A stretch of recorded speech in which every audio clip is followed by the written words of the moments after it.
नमस्कार।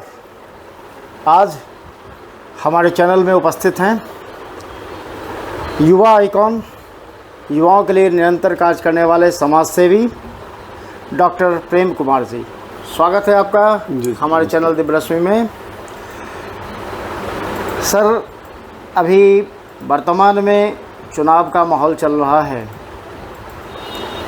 इस समय के चुनाव के माहौल को देखते हुए आप युवाओं से क्या उम्मीद करते हैं?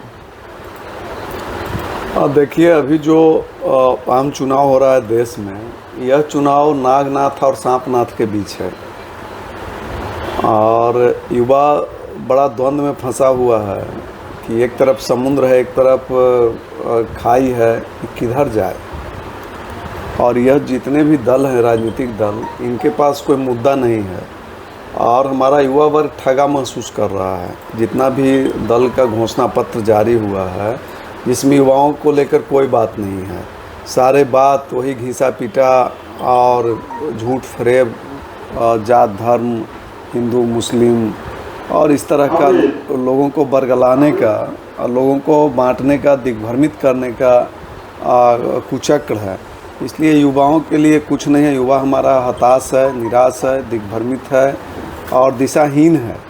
और यह जो आम चुनाव हो रहा है, इसका स्तर भी इतना लो स्तर पर चुनाव हो रहा है कि अब प्रधानमंत्री को ज़िले ज़िले दौड़ना पड़ रहा है। एक प्रधानमंत्री को गांव-गांव में जाना पड़े, यह तो बड़ा दुर्भाग्यपूर्ण है। और चुनाव शुरू हुआ था विकास से और चुनाव पहुंच गया मंगलसूत्र पर। तो यह सब अपने आप में एक बहुत बड़ी, इतना बड़ा लोकतांत्रिक देश है, इसके लिए यह विडंबना है। सर, ये क्या सिविल सोसाइटी की कोई जिम्मेवारी नहीं बनती कि इलेक्शन रिफॉर्म के लिए कुछ कार्य करे? देखिए, भारत में एनजीओ का बड़ा स्थिति खराब हो गया जब से मोदी जी संभाले राजपाट। तो यहाँ स्वयंसेवी संस्था को बंद करा दिया गया। या ऐसा कुचक्र चला गया कि जो एनजीओ काम कर रहा था उसको बंद करने का प्रयास हो रहा है। और मैक्सिमम जो संस्था है या सिविल सोसाइटी के लोग हैं वो हाशिए पर हैं। और अगर किसी सरकार का वो विरोध करेंगे तो उनके पीछे फिर ईडी, सीबीआई और उनको कोई झूठा केस लगाकर उनको जेल भेजा जाएगा, उनको प्रताड़ित किया जाएगा। और प्रधानमंत्री जी सिविल सोसाइटी से डरे हुए भी हैं। इनको डर लगता है सिविल सोसाइटी से। इनको लगता है कि वो सिविल सोसाइटी से दिल्ली में सरकार बना लिया, पंजाब में बना लिया। अगर इसी तरह से सिविल सोसाइटी अगर किसी स्टेट में मजबूत होता है तो ये हमारे लिए खतरा है। इसलिए इनका पहला उद्देश्य है कि जो सिविल सोसाइटी है इसको जितना जल्द हो समाप्त किया जाए और इन्होंने इसका तैयारी कर रखा है। ये अभी वर्तमान में जो चुनाव चल रही है, इसमें लगातार पर्चे खारिज होने की खबरें मिल रही है। 2 जगह तो ऐसा हुआ कि 22 में 21 खारिज हो गया, एक निर्विरोध जीत गया। एक जगह 27 में 25 खारिज हो गया और एक बाद में जाके फिर मर्ज कर गया। तो क्या ये लोकतांत्रिक देश के लिए सही कदम है? देखिए, हमारा तो मानना है कि यह जो चुनाव हो रहा है, चुनाव में कोई राजनीतिक दल पैसा नहीं खर्च करे। यह चुनाव सरकार अपना फंड से कराए और सरकार व्यवस्था कराए पूरे चुनाव खर्च का। कोई भी अगर प्रत्याशी खड़ा होता है, उसको घूमने का, उसको प्रचार करने का, उसको सभा करने का सारा व्यवस्था गवर्नमेंट लेवल पर होना चाहिए। और हमको लगता है कि इसमें 3 से 4 हज़ार करोड़ का खर्च आएगा। अब आप सोचिए कि एक लोकसभा के लिए न्यूनतम राशि रखा गया है 75 लाख, जबकि उसमें खर्च होता है 20 करोड़, 25 करोड़, 50 करोड़ तक लोग खर्च कर रहे हैं। और वो पैसा वो ब्लैक मनी है, उसका कोई लेखा जोखा नहीं है। यह सरकार को चाहिए कि चुनाव का सारा खर्च सरकार वहन करे। जब भी कोई, मान लीजिए कोई चुनाव लड़ा और 75 लाख इन्वेस्ट करके जाएगा 1 करोड़, स्वाभाविक है कि वो फिर 10 करोड़ कमाएगा, वो तो बिजनेस करेगा। यह, और फिर जो आम व्यक्ति है, जो साधारण व्यक्ति है, जो आर्थिक रूप से सबल नहीं है, वो कैसे चुनाव लड़ पाएगा? दूसरा है कि जो सिंबल पर चुनाव हो रहा है, यह भी एक बड़ा काउज है कि हमारे यहाँ जो नेता है, ये पब्लिक के प्रति इसका डेडिकेशन नहीं है, इसका डेडिकेशन अपने दल के प्रति होता है और ये किसी तरह से सिंबल हासिल करना चाहता है कि हम सिंबल ले लेंगे, चुनाव जीत जाएंगे।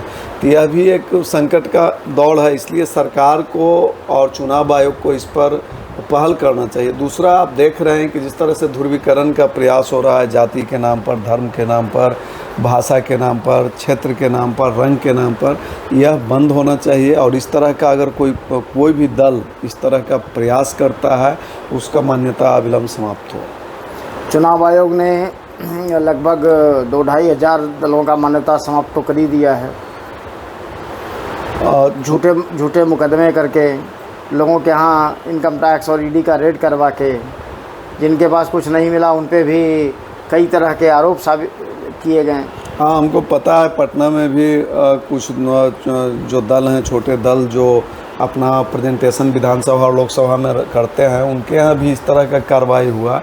यह बदले की भावना से कार्रवाई नहीं होनी चाहिए। और जिस तरह से अपराधी का राजनीतिकरण हो रहा है, आप देखें कि आनंद मोहन को जेल से रिहा कर दिया गया, कैसे हटा दिया गया। अभी चुनाव चल रहा है, अनंत सिंह को पैरोल पर बाहर किया गया। तो यह सब जो काम हो रहा है, अब बताइए, अभी शहाबुद्दीन तो चला गया, अब शहाबुद्दीन की पत्नी वहाँ चुनाव लड़ रहा है। अब सूरज भान है, रितलाल है, दर्जनों क्रिमिनल जो चुनाव मैदान में आ गए, यह अपना पत्नी को बैकडोर से ला रहे हैं। तो यह दुर्भाग्यपूर्ण है और राजनीति का अपराधीकरण हो रहा है। हमारा यह भी मानना है और इस पर सिविल सोसाइटी को सोचना भी चाहिए कि जब तक आप आरोप मुक्त नहीं होते हैं, तब तक उनको चुनाव लड़ने पर रोक लगे और न्यूनतम योग्यता का निर्धारण हो। हम एक सिपाही बनाते हैं तो उसके लिए हम इंटर रखे हैं, उसका नोह से लेके बाल तक चेक करते हैं, उसको दौड़ाते हैं, कुदाते हैं, तब उसको सिपाही बनाते हैं। और यहाँ पता चलता है कि गोईठा थापने वाला मुख्यमंत्री बन गया, 9वीं फेल उप मुख्यमंत्री बन जाता है, आपके यहाँ एक 7वां पास व्यक्ति राष्ट्रपति बन गया। यह तो बड़ा लोकतंत्र का सही कहा है हमारा बहुत समाजशास्त्री लोग जो कहा है कि लोकतंत्र मूर्खों का शासन है, ये बहुत हद तक ये सही साबित हो रहा है। और लोकतंत्र कहीं ना कहीं मूर्ख राज कर रहा है। तो इसलिए इसमें एक न्यूनतम योग्यता का निर्धारण हो। आपको मुखिया बनना है तो मैट्रिक पास होइए कम से कम, अगर आपको एमएलए बनना है तो स्नातक होइए, आपको एमपी बनना है तो स्नातकोत्तर होइए। तो यह एक योग्यता का निर्धारण हो। दूसरा, उम्र का भी निर्धारण हो। अब 74-75 साल का आदमी है, वो चुनाव लड़ेगा, वो 5 साल के बाद चुनाव होते होते 80 साल का हो जाएगा। अगर बीच में कुछ हो गया तो फिर मध्यावर्ती चुनाव का लफड़ा है। तो यह चुनाव में भी एज का निर्धारण हो। जब कोई व्यक्ति 60 के बाद शिक्षक नहीं रह सकता है, किरानी नहीं रह सकता है, चपरासी नहीं रह सकता है, तो 60 के बाद कोई व्यक्ति एमपी क्यों रहेगा, एमएलए क्यों रहेगा, चीफ मिनिस्टर क्यों रहेगा, प्राइम मिनिस्टर क्यों रहेगा। 60 के बाद जाओ घरे, अपना नाती पोता के पीछे समय लगाओ। तो यह भी एक मापदंड बनना चाहिए और इस पर सिविल सोसाइटी को मुखर होकर आवाज़ उठाने की ज़रूरत है।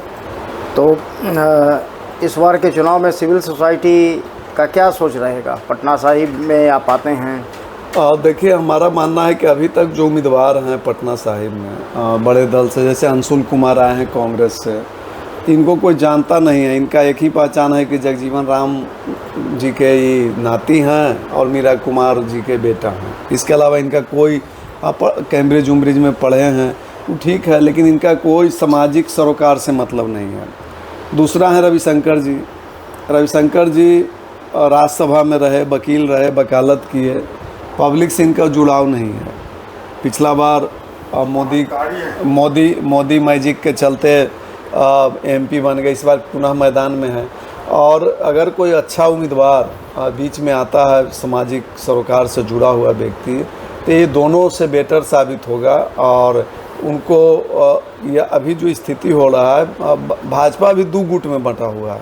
भाजपा का एक गुट रोज़ धरना प्रदर्शन कर रहा है कि रविशंकर जी को रिप्लेस किया जाए, टिकट इनसे वापस लिया जाए, सिंबल हटाया जाए। तो इस तरह का भी मांग चल रहा है। लेकिन यह नागनाथ और सांपनाथ की लड़ाई है, दोनों सफिशिएंट नहीं है। इसलिए सिविल सोसाइटी के लोग अगर इसमें आगे आते हैं तो उसके लिए एनजीओ हेल्पलाइन पूरे ताकत के साथ हम लोग उनको सपोर्ट करेंगे। जी, बहुत बहुत आभार आपका, धन्यवाद।